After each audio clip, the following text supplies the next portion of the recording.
Chapter 9.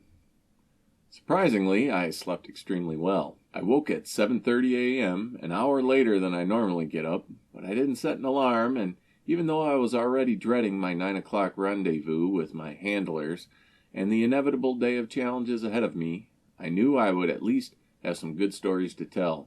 Interestingly, I had a greater sense of dread about the potential for seeing Tiffany again than dealing with Nella and her school of mutants. Tiffany's actions the prior evening were not only unexpected, but definitely beneath her. Desperate girls will throw themselves at you. A combination of bad experiences and poor self-esteem usually breeds more bad experiences and even lower self-esteem. She was not desperate, and her self-esteem was very much intact. The motivation for her throwing herself at me was highly questionable at best. Without thinking, my feet carried me to my contemplation place. A worn-out bench in front of 88 ivory keys. Naturally, I did my best contemplation in front of the piano, almost like I needed to have my hands moving to properly organize my thoughts. There is some scientific basis for this phenomenon. Commonly, kids or adults even need to have some kind of distracting stimuli to help focus their thoughts. Some listen to music while doing homework, others pace or go for a run. My fingers started moving over the keys. Interestingly, I started out playing Billie Holiday. My thoughts were strained on Tiffany and her awkward, misplaced kiss. I realized that I now saw her as the nightclub dame from the 1920s on the grand piano. At some point, the song changed key a few times and slowed down. Then a few discords snuck in unexpectedly. A little gothic rock influence, no doubt. A question kept running through my mind.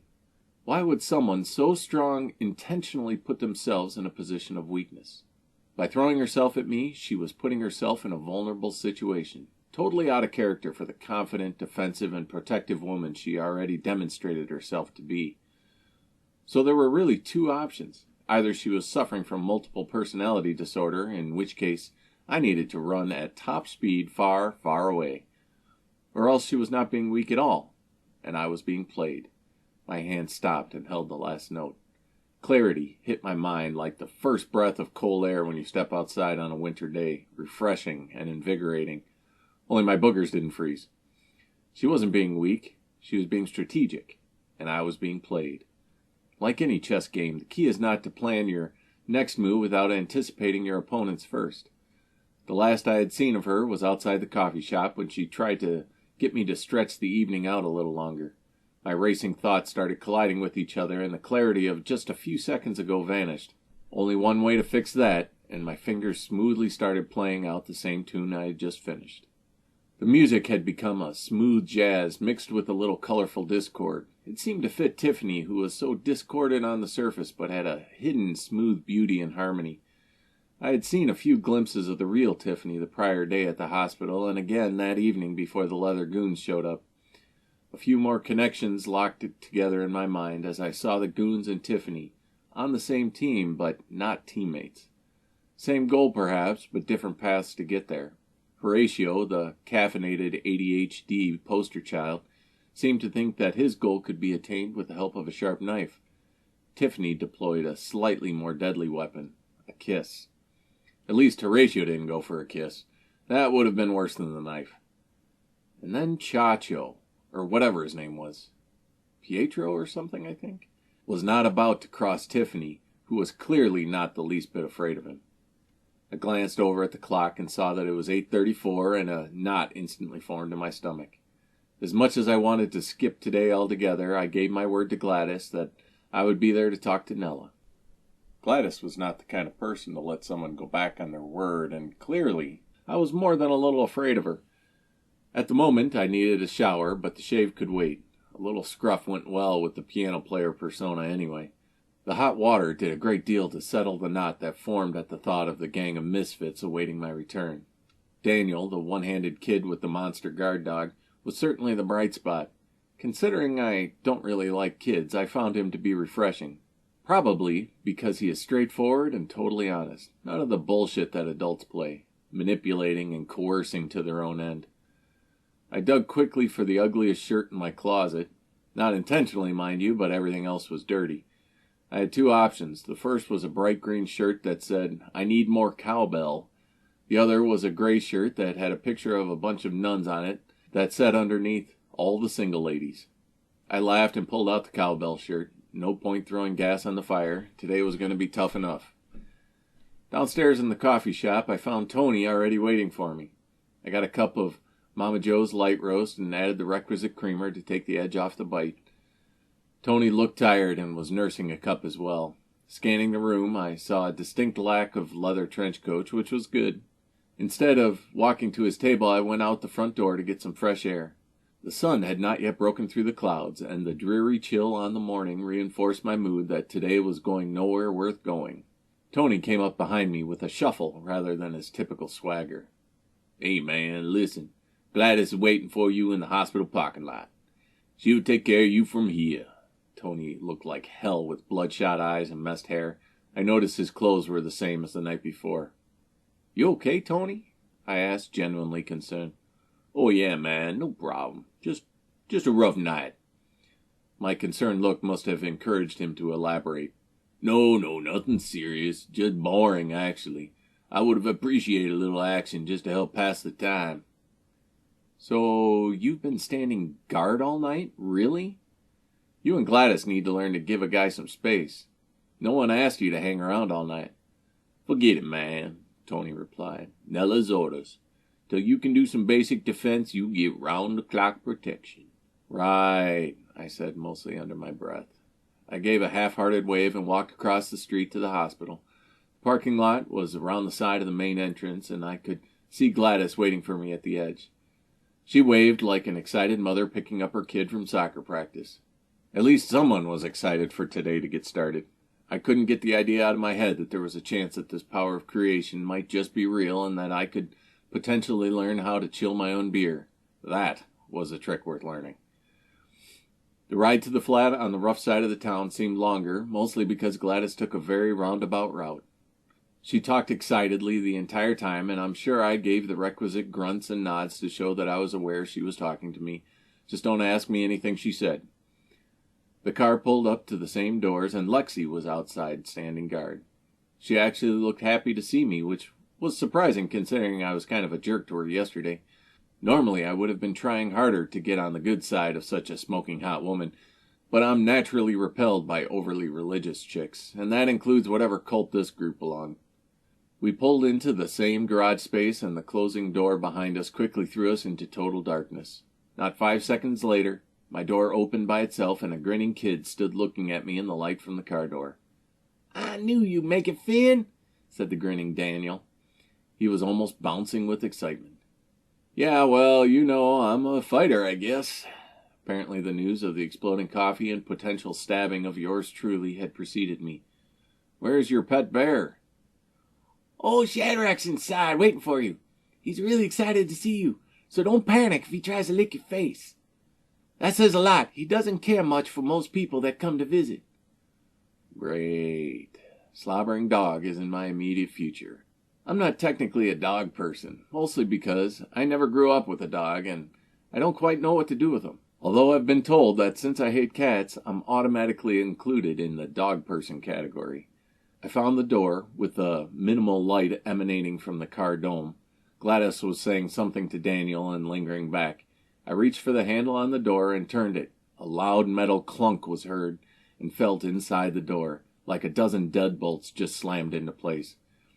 Gladys came up quickly behind me and pulled me out of the way. She was smiling, but looked nervous as well. With her palm flat against the door, I heard the sliding of the deadbolts again, and the door popped open. Inside, a semicircle of concerned faces looked back at me as if I had just done something unspeakable. Gladys was starting to get flustered, and then babbling something about how she forgot to explain something when Daniel burst through between us. "Relax, everybody. Nobody told Finn about the security door," he said nonchalantly, as if someone had inquired about the weather. The faces staring back at me belied a different truth. I had scared the hell out of them. Nella finally came forward and took my hand, guiding me through the doorway. "You see, Finn, we constructed a reinforced door that can only be opened with the use of the power of creation. See how the handle on the door actually activates a deadbolt system?" She grabbed the open door and turned the handle. A loud metallic clunk instantly sent several deadbolts out of the door several inches. I looked in the frame and saw a steel-reinforced system of holes for the deadbolts to lock into. A few good knocks on the door told me it was reinforced steel as well. It would have been easier to go through the wall than the door. A knot formed in my stomach. The obvious question is then, why do you need such a secure door? I asked, already afraid of the answer. Oh, I think that will become obvious as we talk. Nella placed her hand on the surface of the door, and the bolt slid back in. The door then swung closed with the normal latching sound. To open the door, you need to imagine the normal door latch and open it with the power. Then just pull on the handle. And don't worry about setting off the deadbolts from the inside. It can only be activated from the outside knob. The inside knob is only for decoration, really. Sometimes it helps to put yourself in direct contact with the object you are trying to impact with the power. In this case, the handle is in direct contact with the latch, so it helps to grab the handle to get the latch to slide back. I nodded as though some of this made sense. I suppose you need to put your hand on the door to get the security deadbolts back into place. I saw both you and Gladys do the same thing. Indeed, you are quite observant. The spring mechanism pushing against the deadbolts is over 10,000 pounds of direct pressure. Plus, it is both a direct and invisible manipulation, both very difficult even for someone with a great deal of experience using the power. I said nothing in reply, but my dubious expression must have said volumes. This will all be explained. Don't worry. Some of us don't even try to reset the door, came a strong male voice from behind me. A man with a perfectly pressed collared shirt and Hollywood black hair came from across the room with his hand extended. We shook, and his firm grip instantly told me I should buy into his stock portfolio. Jack Richter, pleased to meet you. Finn Rourke, it's a pleasure.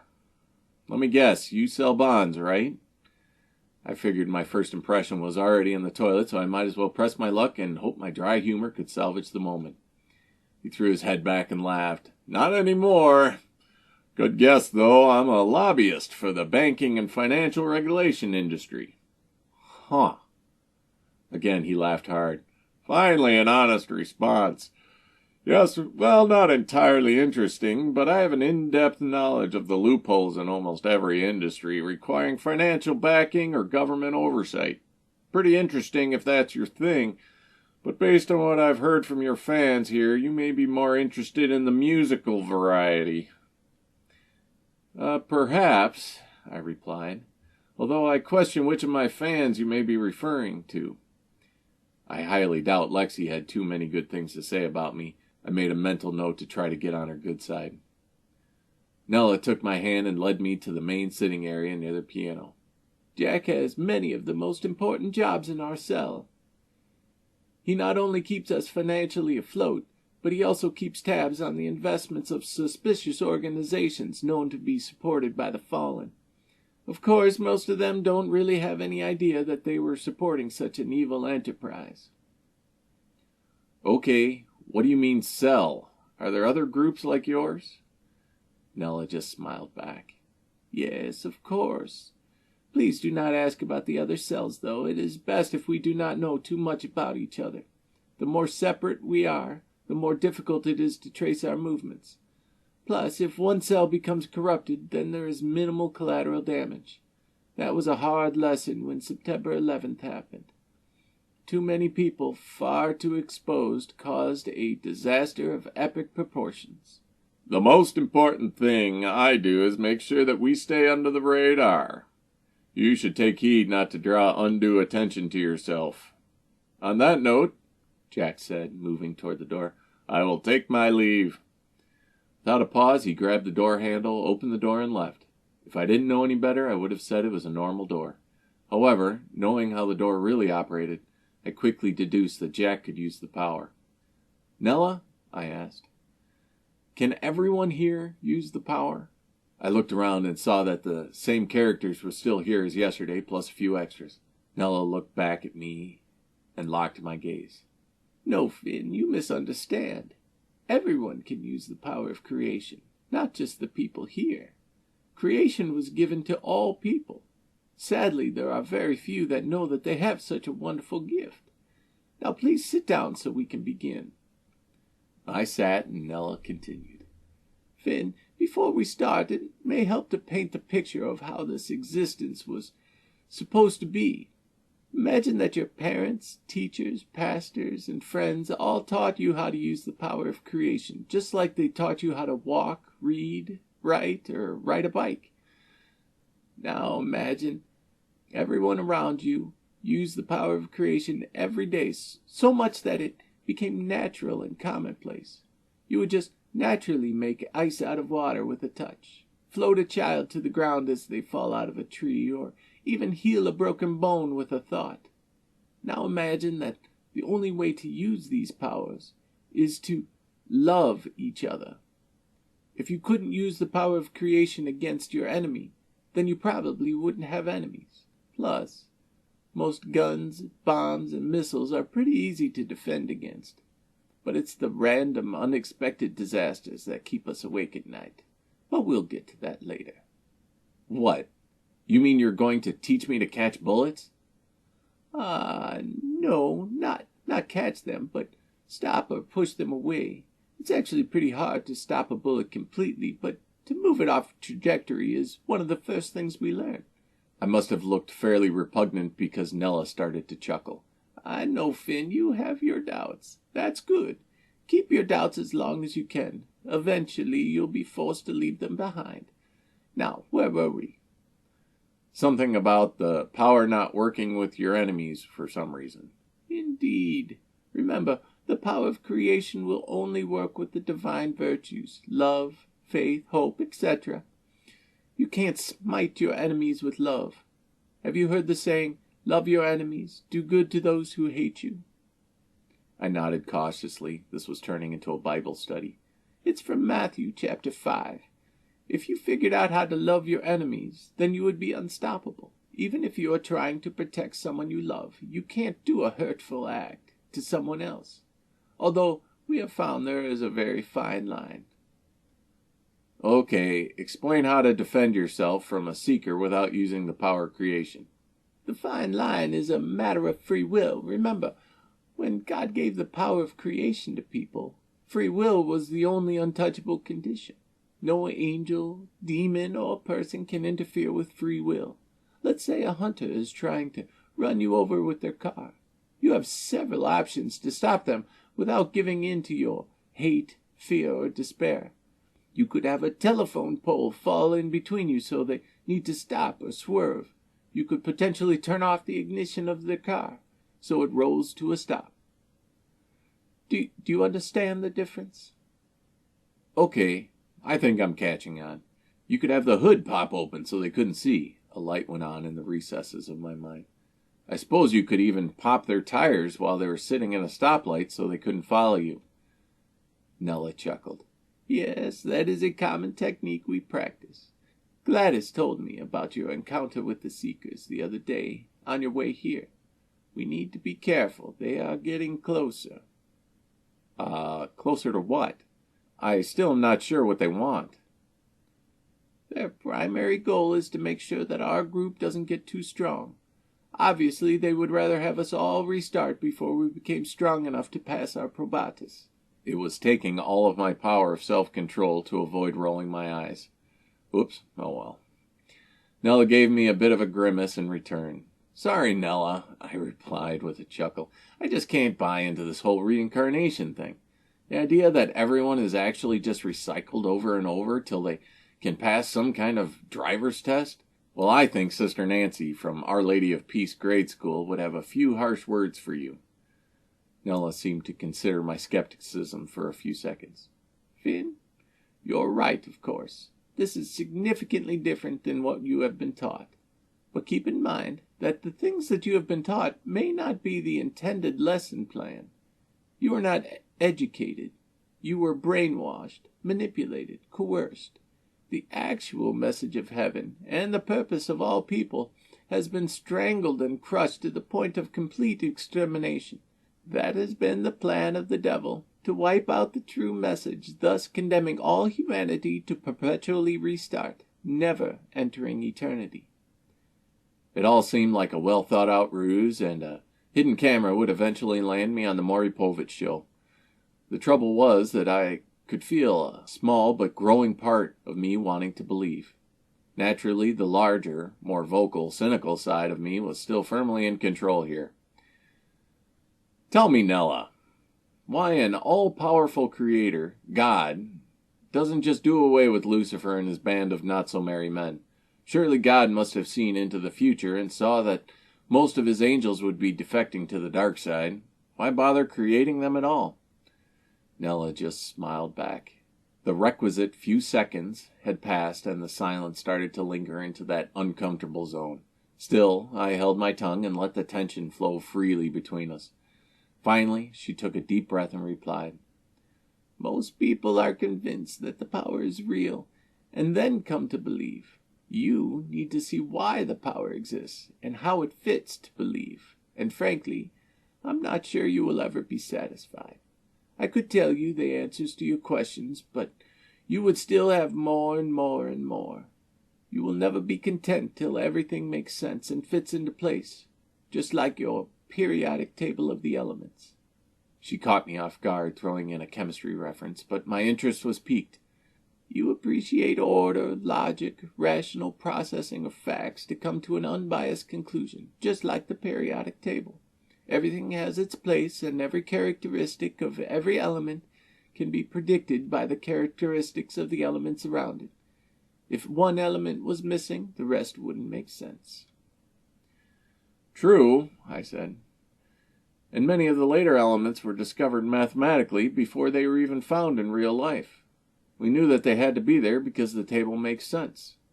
I thought about her estimation of my logical process of deduction. Maybe she was giving me too much credit.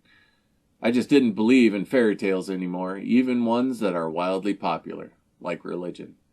"Are you going to avoid my question, then?" "No, I don't think you'll give me that option anyway. Let's just say that the realm of existence beyond our five senses is vast. If you think about this, you will know it to be true. The amount we don't understand about the universe is staggering, humbling.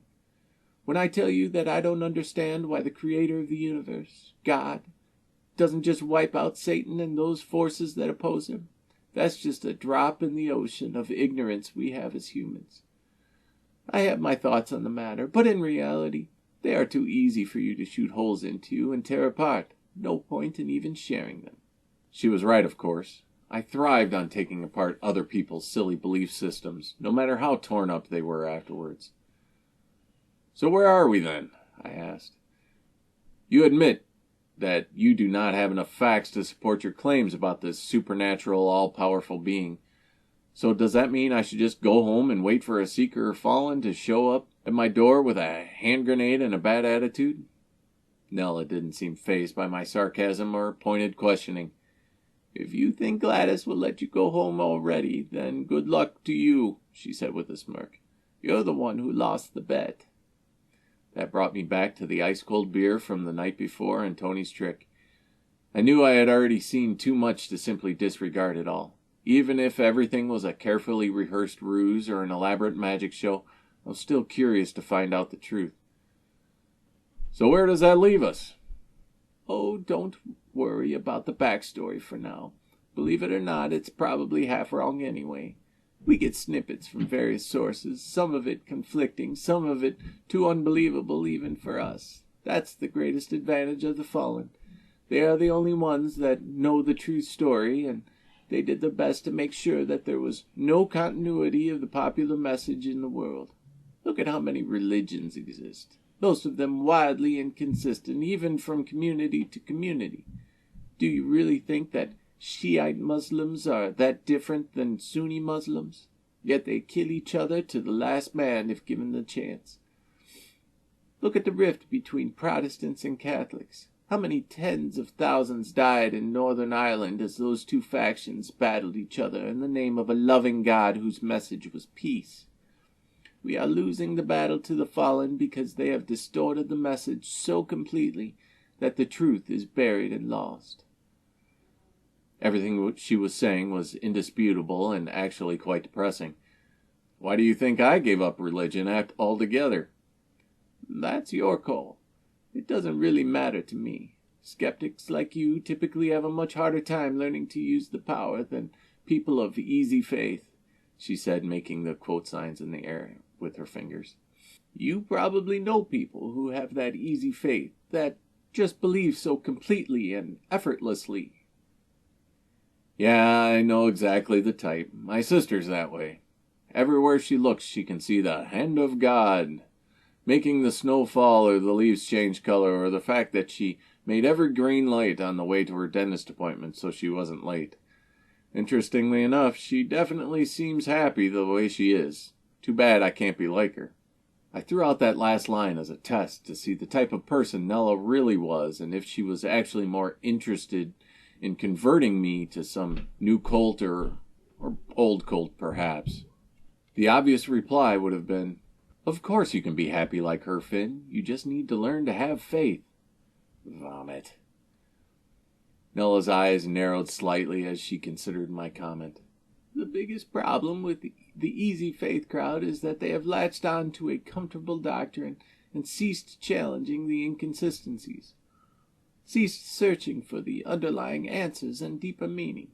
As soon as someone came up with a solution to the biggest problem of existence, not existing, everyone latched onto it and blindly accepted all the other baggage that came with it. Throughout human history, death has always been the great persuader. However, we have learned that there are even greater sources of persuasion that the devil uses: the fear of restarting. Imagine knowing that when you die, you could come back as a horrible person, or be violently killed and aborted before taking your first breath. And all your memories, all your personality traits, the things that make you, you, are gone forever. You won't remember your family, wife, kids, job, or anything that ever brought you happiness or joy, like playing piano. Most people will do anything to not lose the things they hold dear. Okay, Nella, you passed, I said, which caused her to respond with an inquisitive glare. Maybe she didn't know there was a test. Let's talk about this power of creation everyone's so excited about. Keep in mind, I'm going to be looking for the hidden strings and sleight of hand tricks the whole time. Okay, let's get started. I think we should start with a few more demonstrations so you can carefully ferret out the trickery we are supposedly employing here. Nella looked behind her as if looking for a volunteer. Daniel was peeking over the top edge of the couch in another part of the wide-open room, looking like he was about to come unglued with excitement. Probably forgot his ADHD medication again. Nella ignored his obvious desire to be part of this exercise and instead called out to the far corner of the room in the direction of the eating area with the piano. Zoo, could you please give us a hand here? We could use your skills for a demonstration. If she hadn't called attention to him, I never would have noticed the elderly Asian guy sitting along the wall, cross-legged on the floor. His posture was exaggeratedly perfect, and a book was in his lap. He raised his head very slightly and made eye contact with Nella, and made a barely audible grunt sound, lowering his gaze back to his book. I almost let a chuckle escape my mouth. Seeing Nella get shut down was unexpected. It appeared the boss was not exactly the paragon of control she pretended to be. Nella glanced back at me and caught the silent smirk on my face before I could hide it. She had a grimace on her face, which must have been her way of concealing her embarrassment. With a sigh, she put her head in her hands and said in a level tone, "All right, Daniel, come on over before you explode." The kid nearly flew across the room and landed on the couch beside Nella across from me. He was bouncing and fidgeting continuously. What do you want me to do? Name it. Anything at all." He was almost yelling, and a few others were looking over this way. I saw the gang thug and Lexi come in from guarding the alley, along with a middle-aged couple who looked like the most average middle-class white people America had ever produced. Both slightly overweight, graying hair, and fashion-neutral clothes. The man had glasses, probably bifocals, and the woman had a pair of cheaters hanging from the collar of her shirt. And, of course, Mr. Zoo was watching too. They all seemed to be keeping their distance, which made me nervous, although I can't specifically remember if I put deodorant on this morning. Maybe that's it. Start small, Daniel, please. There will be plenty of time to show off later, Nella said quietly to him. Okay, Finn, what would you like Daniel to do for you? Pick something simple to start. Huh.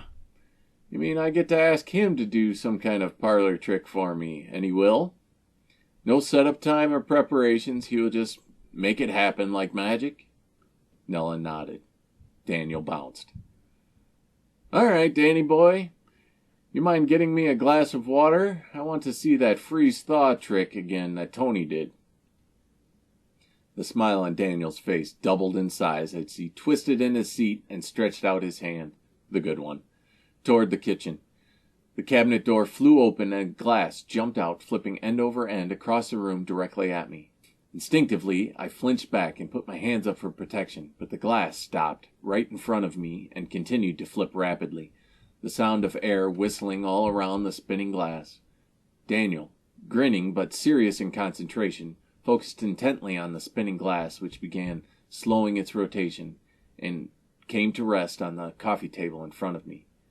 I became aware that my mouth was hanging open. It was just a plain, clear kitchen glass, no strings or hidden motors. My gaze shifted from the glass to the grinning kid across from me, who proudly wore a cocky smirk that I see when I play video games with my nephews and they kick my ass. Damn grade school punks. The rest of the audience was contributing their rapt attention on me. No expressions of surprise or amazement at the flying kitchenware, just curiosity at my reaction.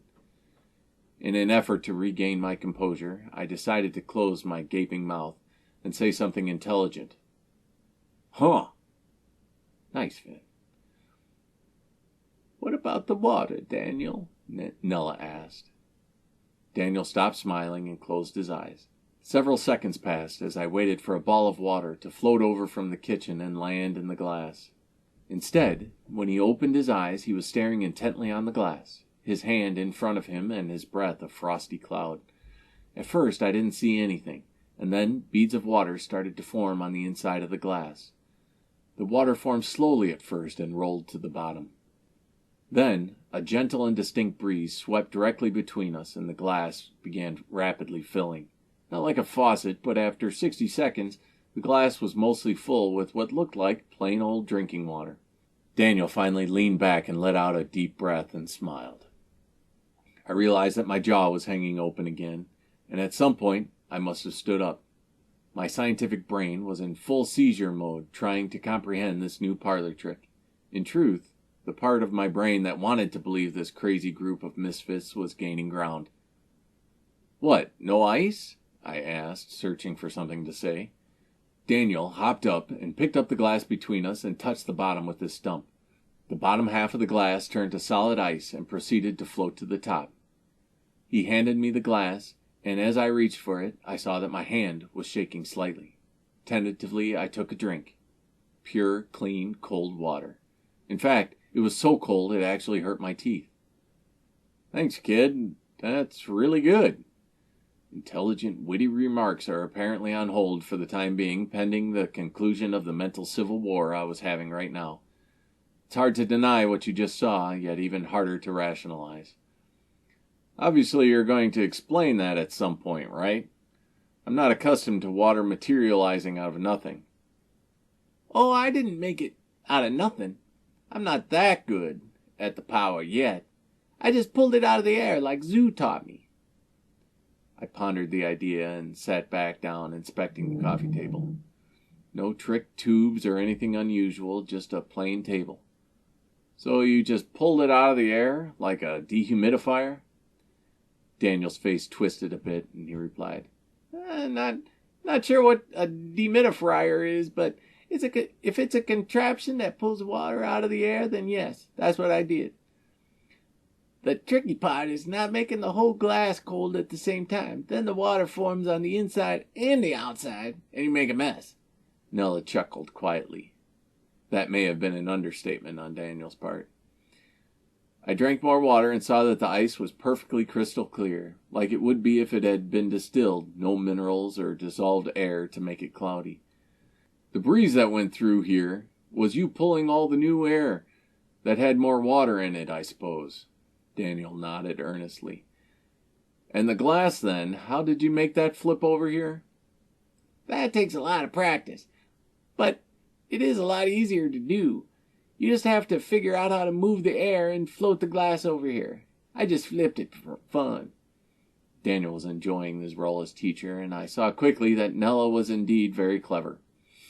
She knew that I would be less confrontational with Daniel than with her. That's why she was looking for someone else to do the demonstrations. She maybe even had it prearranged for Daniel to show off. How did you know I was going to ask for a glass of water? Daniel got a slightly sad look on his face, like he was disappointed in me. That's the whole point, Finn. I didn't know.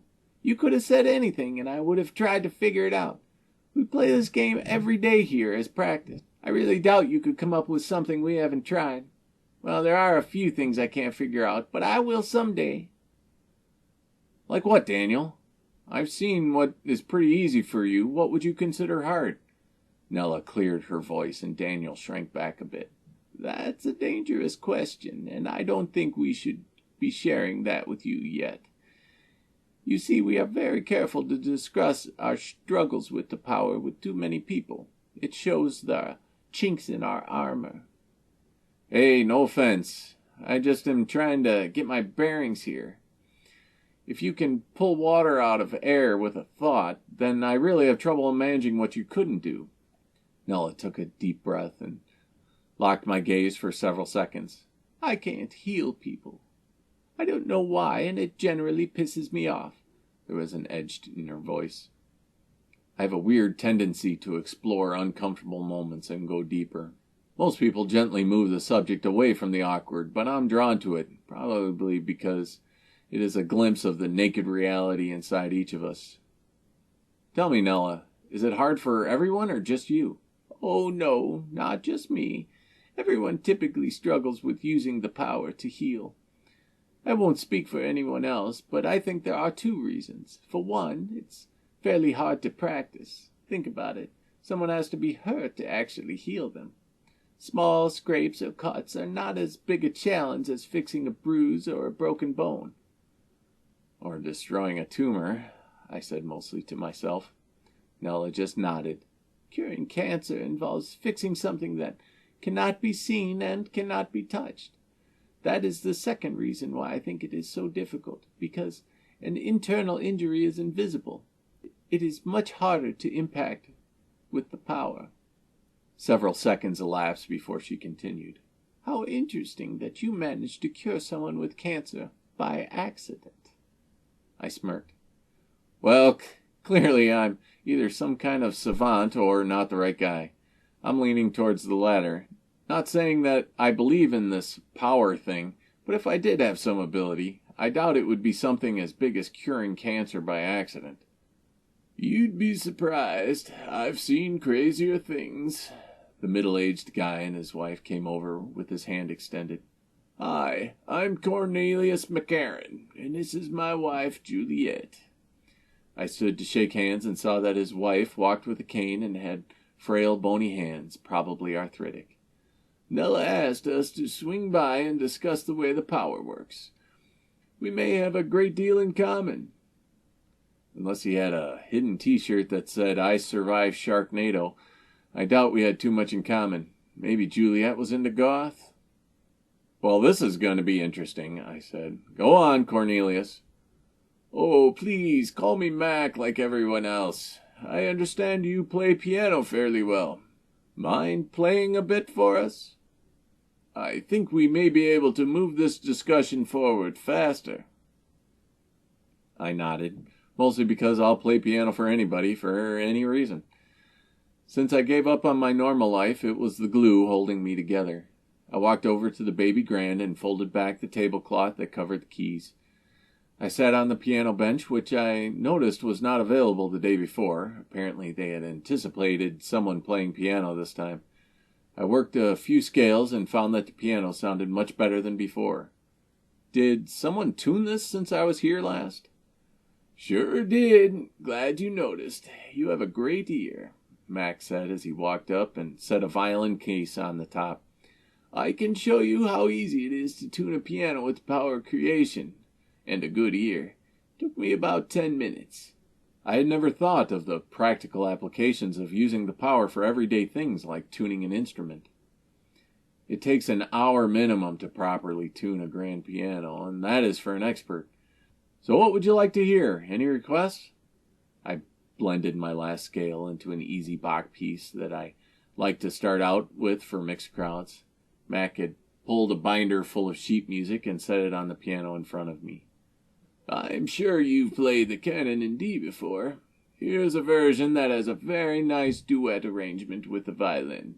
How are you at sight reading? Not great, to be honest.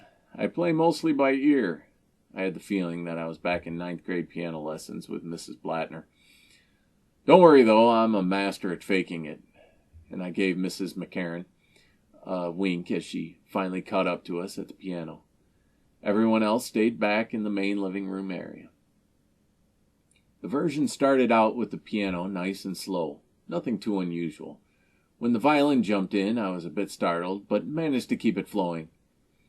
At the bottom of the page, I fumbled a bit with the corner and missed at least a full measure. Mac just kept going, and I jumped in a few beats on. We were actually sounding quite good together, blending our styles and matching crescendos nicely. That was until we hit the bottom of the next page. The glossy pages were fairly crisp and difficult to separate, and I messed several more measures as Mac kept the music going along. When I finally got to the right spot and jumped in, Mac stopped playing. Let's see if we can make things a bit easier for you. How about you use the power of creation to turn the pages? Shall we give it a try? Mac looked down at me with a smirk. Obviously, this was his plan. And how shall we do that exactly? There may have been a bit of a tone in my voice. I felt like I was in a play and everyone else had already memorized their lines. Like this. Mac gave a flip of his finger and the page turned. Or this. And the page turned back. The look on his face was one of smug satisfaction. You see, he continued, this was my first accidental use of the power. I flipped the pages of my music. I was 12 years old and just started to enjoy the violin after taking lessons for 6 years. There were my standard favorites, which I had memorized, of course, but one song was my tormentor. Not because it was so difficult, which it was, but because I loved that song so much. It was a piece by Vivaldi. Not very difficult, but it caught me in a way that it moved from being rough, almost violent, to smooth and desperate. The first time I heard it, I knew I would master that song. Of course, I played it so much I had it nearly memorized. But I needed the sheet music to keep track of where I was and what came next, not so much for reading the notes. For most of the song, I would just close my eyes anyway, just visualize the music and where I was in the song. One day I was deep into the song and I played right through several page turns. Eyes closed and full concentration. When I opened my eyes, expecting to have to turn several pages at once, I found that I was in the exact right spot in the music. I shrugged it off and never gave it a second thought. It happened other times, and I thought it curious but not alarming. Not until I was asked to play something for my mother and her lunch guests from church did I finally realize something was different. I played a few other pieces while they sat back and enjoyed their free concert, my mother basking in the glory of her talented son, taking full credit, of course. I had played a good 10 minutes and was about to wrap it up when my mother asked why I did not play my favorite piece. I knew immediately what she was referring to since I played it almost every day. I took that song more personally than the others for some reason, so I was quite reluctant to share it, but my mother's praise and encouragement finally won me over, and I pulled out the now tattered sheet music. By now the pages were no longer bound together, mostly held together by tape. I started a little stiff since I was not used to performing this piece, But after the first page I calmed down and closed my eyes, pretending the piercing and judgmental eyes were not even there. At one point I thought I heard a gasp and some whispers at another. I played the last 3 pages with my eyes closed, holding the last note for several seconds as I opened my eyes and saw the most disturbing looks of shock on their faces. My mother was standing. Well, I'm sure you can guess by now that I was inadvertently turning the pages with the power of creation. They were freaked out, but thought it was a trick and begged me to share my secret. My mother said nothing. Turns out the other ladies talked about it quite a bit, and the next thing I knew, one of the nuns contacted my mother about it and wanted to see for herself. Her name was Sister Mary Elizabeth, and she was the first to introduce me to the reality of the power. The first thing she told me, don't show anybody, ever. Seems a bit strange that you're keeping this such a secret. Wouldn't it make more sense to go big with the news? You know, show the world what you can do? It might seem like it at first. In reality, it's a death sentence. The seekers are looking for us through rumors, idle chatter, and general public displays. As soon as they know who you are, it's just a matter of time, although they are rarely open about it. They will first eliminate anyone who witnessed your work. For instance, you may save someone from drowning by making them walk on water back to shore. History says that person will be killed in a car accident or a drive-by shooting within a month. A small light went on in the very dark part of my mind, a place I avoid at all costs. Why not just off the person that used the power? Why kill the innocent person? Good question. The theory is that the fallen often don't know who actually used the power, and in the example I gave you, who's to say that the drowning person didn't use the power to save themselves? In either case, their goal seems to be twofold. First, they want to flush out the person who has exhibited the power so that they can restart them. Second, they want to kill the momentum of the power. A person that is touched by the power is infectious and spreads the good word quickly, like a virus. The opposite result is equally infectious. What happens to all the people that knew about you and your page-turning trick? Part of me was afraid to answer. Nothing, actually. At least not as I'm aware. On the advice of Sister Mary Elizabeth, my mother spread the word that I had figured out a clever trick using thread to turn the pages. Everyone seemed to buy it, and maybe that's why no one died. My mother shared the news with my father, who was a much more strictly conservative Catholic, who thought that most problems should be solved with a combination of prayers, guilt, and tough love. Mac chuckled a bit to himself as he enjoyed a memory or two by himself. No, my dad did not approve of anything that was not handed down from the Pope and canon law. There were no other discussions of the power with him or my mother, although I was instructed to meet with Sister Mary Elizabeth weekly, where they worked on my skills. Turns out she was part of another cell that focused on finding kids who exhibited the power and containing their abilities until they could be worked into a protective cell. My thoughts moved to Chacho and the Chihuahua in leather coats who seemed bent on having me turn up cold and lifeless. Restarted, I guess. And then my mother. I quickly shook my head to clear my thoughts and avoid the dark place. Let's turn some pages, then. Teach me how, I said. I was actually a bit surprised at my optimism at this bit of craziness I'd walked into. Mac grinned, and with a snap of his fingers, the book in front of me closed. Creepy. First thing to know is that there are many ways to achieve the same result. Your goal is to find the one that works the best for you. Think of it like a chef making an intricate dish. Some may smash the garlic cloves, others may dice it, and still others may use pre-mashed garlic paste. Regardless, the final dish will have a light garlic flavor with a hint of smoky aftertaste. Maybe you can tell the difference and will prefer one over another. The same goes with using the power. You know that example of the drowning kid? Let's come up with a few ways to save the person, and say it's a young girl in the middle of the lake. I'll start.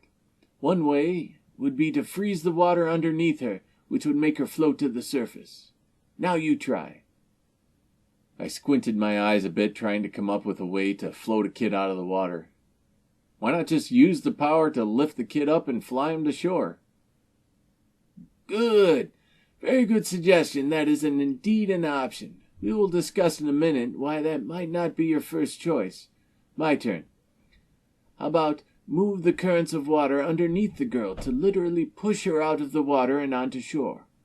Kind of like a reverse whirlpool that flows up instead of down. Go." I glanced at Juliet and smirked. I had nothing. She smiled back and took pity on me. "Maybe," she started kindly, "you could have the weeds on the lake floor make a net weave and drag her to shore. Or maybe a tight web and pull the air out of the water to make a flotation bag." Hey, only one idea now. You just took mine," I lied, but whatever. She got a kick out of that. "What about you, Daniel? What would you do?" Mac called to the nearest couch, which was facing away from us. A sandy brown head of hair slowly rose above the back of the couch. He was grinning wildly with a little glint of crazy in his eye that probably scared the hell out of Nella. "Well, I'd do it the easy way and just get a couple of big turtles to float her up and drag her to shore," he said nonchalantly. Mac laughed. "Oh, how could I forget the easy way?" he said with emphasis. Why not just make her arms move and legs kick so that she can just swim to shore herself and not draw any undue attention to the power in general? It would just look totally normal, I asked. "Excellent point. I'm thrilled you brought it up." Mac jumped back into teacher mode and continued. "You see, the biggest limitation of the power of creation is free will.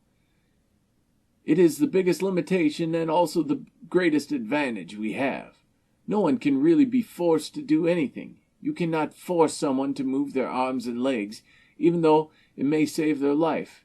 But neither can Lucifer compel you to kill or join his forces. It is actually for your own protection."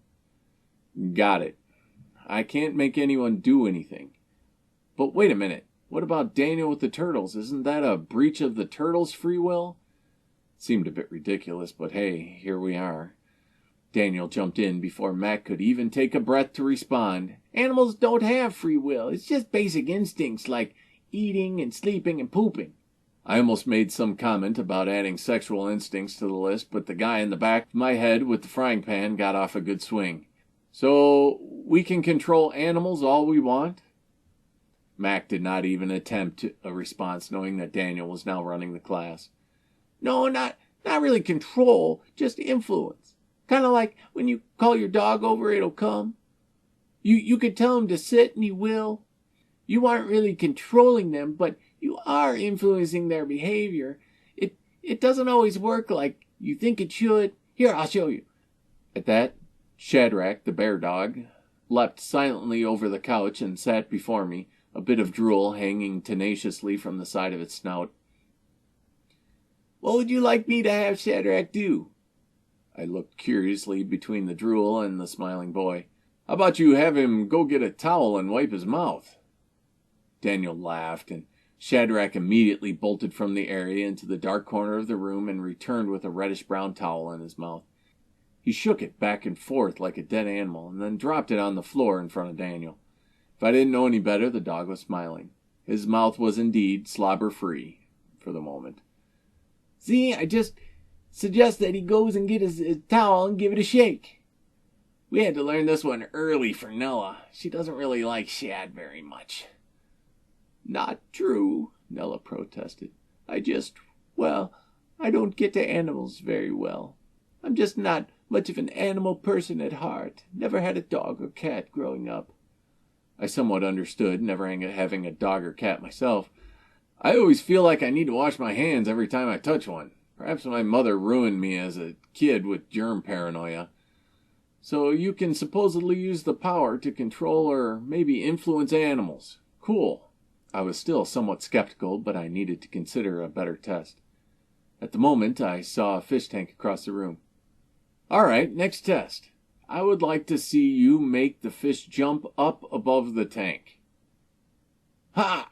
No problem, Finn." Daniel was quick to respond. Wait now, that's not all, I added. I want you to make them jump in time with the music I'm playing on the piano. The kid got a devilish grin on his face, like he welcomed the challenge. I started with one of my favorites, Queen's Bohemian Rhapsody. A nice beat, fairly predictable. Sure enough, a few of the fish across the room started jumping out of the tank. No coordination at all. I smirked at Daniel, who was concentrating hard. He was even trying to tap his foot to the beat. Poor kid had absolutely no rhythm. I tried switching to a preppy R&B tune by R. Kelly.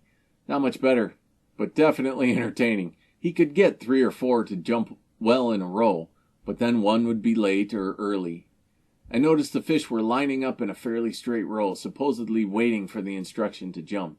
Everyone was focused on the poor kid, who obviously didn't get out and dance much, not with those 2 left feet. I played as steadily and heavy as I could on the downbeats, trying to help the kid out. It didn't seem like too long ago that I was awkwardly trying to blend into the wall at my first junior high dance. Oversized feet and gangly limbs were not conducive to smooth dance moves. I felt a small pang of embarrassment for the kid who was doing his best to show off. Unknowingly, I stopped looking at the fish at some point and was entirely focused on the song and Daniel struggling with the beat. When I looked up, I was startled by everyone staring at me instead of at the fish, now jumping perfectly, not just to the main beat, like Daniel had been attempting, but to the half beats and the swing beat as well. The downbeats had fish jumping straight up and down, and the half beat had little fish doing a skip jump barely out of the water. Amazing. Smiling at Daniel, I said encouragingly, "There you go, kid, nice." I hopped up the beat a little, since he had obviously gotten into the groove. The fish kept going and started really getting into the rhythm. Lexi had come over and started doing a little dance in place, clapping along with the downbeats. Gladys was filling in on the offbeats, and suddenly we had a nice percussion carrying the tune, so I went into jazz mode, mixing in a bit of extra melody. I could feel the electricity from everyone in the room and saw a row of smiles surrounding me. Daniel was even trying to dance along, while seated on the arm of the overstuffed couch. Poor uncoordinated adolescent. Beyond him, the fish continued to jump perfectly with the beat, despite the poor kid's coordination. I threw in a bit more swing into the song, and the fish jumped perfectly along with it, almost as if they knew I would throw in an extra beat. I tried it again and again, and each time the fish matched the choreography perfectly. My gaze snapped back at Daniel, smiling goofily and trying to clap with the mysterious beat that Lexi and Gladys found so easily. Even Mac and Juliet were toe-tapping and smiling at the entertainment. Nella smiled, but stared stone-faced back at me. The fish stopped. Lexi turned quick back to me as if something was wrong. I stopped playing. Gladys kept clapping and shaking her generous moneymaker while moving back to the kitchen to rustle up another chocolate-covered something. Apparently she still heard music. Noted. "What's the matter, Finn? Not impressed with fish choreography anymore?" Nella asked with a smirk. "You really had them jumping." "You mean Daniel, don't you?" A pinch in the pit of my stomach told me the answer. Daniel jumped up excitedly. I started them, but I couldn't get them jumping just right for some reason. That was you, Finn." "Great. Walked into that one, smart guy. Why do you say that, Daniel? I didn't do anything." Nella was quick to reply. "You seem to be very adept at using the power without even knowing it. Let me guess. You saw Daniel struggling and felt bad for him. I heard you simplify the beat, presumably to help him get into the rhythm. Then you started picturing the fish jumping synchronized with the beat, right?" I didn't answer. In truth, she was spot on. She continued, "That's all that is required to use the power. Connect to a source, focus your will, engage the action. Right now you are doing the first 2 steps intentionally and the third by accident. You are indeed lucky. Those are the harder steps to learn for most people. Although I have a feeling that you will struggle greatly on the action step, since it will defy your senses. You are wired to trust only what your senses reveal, correct?" I nodded, knowing that my scientific brain had been honed to filter out the bullshit introduced by human nature. Identifying and removing the bias in every experiment or theory or hypothesis is critical. That's why the standard in scientific community was for everything to be peer-reviewed. It's hard to fool all the people all the time. Agreed, Nella. It has to make sense for me to believe it. How are you going to make this make sense? Daniel and a few others walked away, suddenly bored with our conversation. Surely they have heard these stories more than once already. Mac can probably explain better than I can. He's a math professor at the local community college. Mac straightened up, putting on his best teacher face. You see, Finn, science is really the best place to answer your questions. Right now, our five senses are not fully capable of comprehending the power, yet we see things happen right in front of us. Imagine it was much like the early days when people thought gods controlled the weather and gave them rain or droughts based on the sacrifices they made. Now we see that weather is a complex system based on scientifically verifiable variables. Someday we will eventually understand the mechanism behind the power, but until then, there is nothing stopping us from using it. He could see that I was still unconvinced. Then, tell me what you know about dark matter. Well, I replied, interest suddenly piqued. Dark matter is just the term that scientists use to describe the matter and energy that exists in the universe that we cannot see or measure, but we know has to be there in order for all the other variables that we can see to exist at all. It all deals with Einstein and his theory of relativity, making all matter in the universe move back to a singularity, where all matter, energy, and even time are compressed to an infinitely dense singular point. That gave way to the Big Bang, and everything moved forward from there. Of course, there are tons of holes in this theory, such as the dark matter issue. It's a bit difficult to disprove something that cannot be measured or even felt in any way. Dark matter and Einstein's theory of relativity are personal favorites of mine. Great explanation, thank you. That is usually the tough part of the conversation, Max said, a bit under his breath to me with a chuckle. You readily admit that there are great and important things about our universe that we cannot explain because they do not fit with our current senses. Or, put another way, our brains are just too limited to fully comprehend all the connections. Today, I fired back. Today we cannot explain them, but someday we will evolve as a species to understand. Agreed. And that is my exact point. If God exists at all, it is beyond our five senses, beyond our comprehension. Like dark matter. We may know he is there, but are unable to explain how we know or challenge what we know. To use the power, it is not critical to understand the power. Great. More free-spirited guesswork. Not really my specialty. This was indeed going to be a challenge. There is a saying in the business world, I said, that you can be an engineer and fix the problem, or try to be a god and understand the problem. I think that this falls into that category. Mac nodded with a grin of satisfaction. Let's begin, then, with turning a page.